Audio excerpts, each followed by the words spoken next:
Hello and welcome back. In this video, we'll detect SQL injection flaws using Burp Suite by intercepting web traffic and launching automated payload attacks with the Intruder tool. You'll learn how to analyze HTTP responses, identify SQL syntax errors, compare response lengths, and determine which payloads successfully extract unauthorized account data.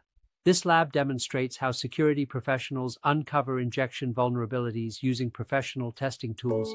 Let's get started.